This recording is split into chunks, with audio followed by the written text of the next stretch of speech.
కూటమి ప్రభుత్వం ఇది మంచి ప్రభుత్వం అండి. ఇది మంచి ప్రభుత్వం దేనికి పని మంచి ప్రభుత్వం అంటే గత ప్రభుత్వం మాదిరిగా గంజాయి లేదు, గత ప్రభుత్వం మాదిరిగా హెరాయిన్ డ్రగ్స్ లేవు. విశాఖపట్నం కాకినాడ లాంటి వాటర్ రేవుల్లో విచ్చలవిడిగా డ్రగ్స్ అప్లై చేసేది. ఇప్పుడు అలాంటివి ఏం లేవు. గత ప్రభుత్వం మాదిరిగా లా అండ్ ఆర్డర్ సమస్య లేదు.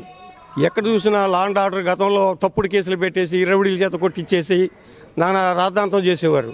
ఇప్పుడు ప్రశాంతంగా ఉంది. అందుకని ఇది మంచి ప్రభుత్వం.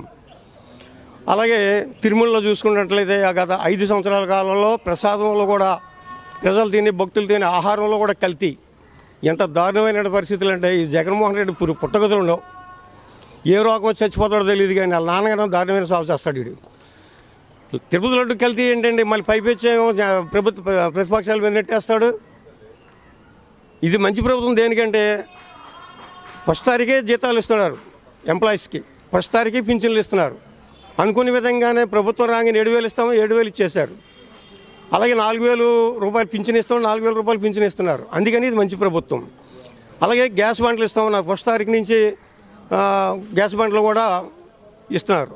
అలాగే మద్యం లిక్కర్ సమస్య మీద కూడా ఇది మంచి లిక్కర్ ఇస్తారు. అందుకని ఇది మంచి ప్రభుత్వం. జగన్మోహన్ రెడ్డి లాగా దాని ఏమంటారు తప్పుడు లిక్కర్ కాదు, అదే కల్తీ మందు కాదు. గత ప్రభుత్వంలో కల్తీ మందు తాగేసి 5 లక్షల మంది రాష్ట్రం సుమారుగా చచ్చిపోయారు. జంగారెడ్డిగూడెంలో ఒకే రోజు 30 మంది చచ్చిపోయారు. అందుకని దరిద్రగూడ ప్రభుత్వం ఇది మంచి ప్రభుత్వం. ఇది మంచి ప్రభుత్వం. కారణం ఏంటంటే రేపు 1వ తారీఖు నుంచి లిక్కర్ మంచి లిక్కర్ వస్తుంది, ప్రజలకి ఆరోగ్యవంతమైన లిక్కర్ వస్తుంది. తాగమని నేను ఎంకరేజ్ చేయట్లేదు, అలవాటు ఉన్న ప్రజలకి నేను చెప్తున్నా. అందుకని మంచి ప్రభుత్వం. గత ప్రభుత్వం మాదిరిగా ఇసుక దోపిడీ చేయలేదు. సరసమైన రేట్లకి ఇంకా ఇసుక పాలసీ వస్తుంది.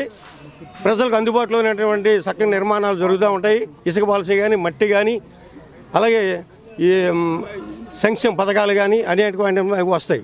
అందుకని ఇది మంచి ప్రభుత్వం. కూటమి ప్రభుత్వం మంచి ప్రభుత్వం. ఎన్ని రకాలుగా మేము సక్సెస్ అయ్యామని మేము చెప్పుకుంటాం.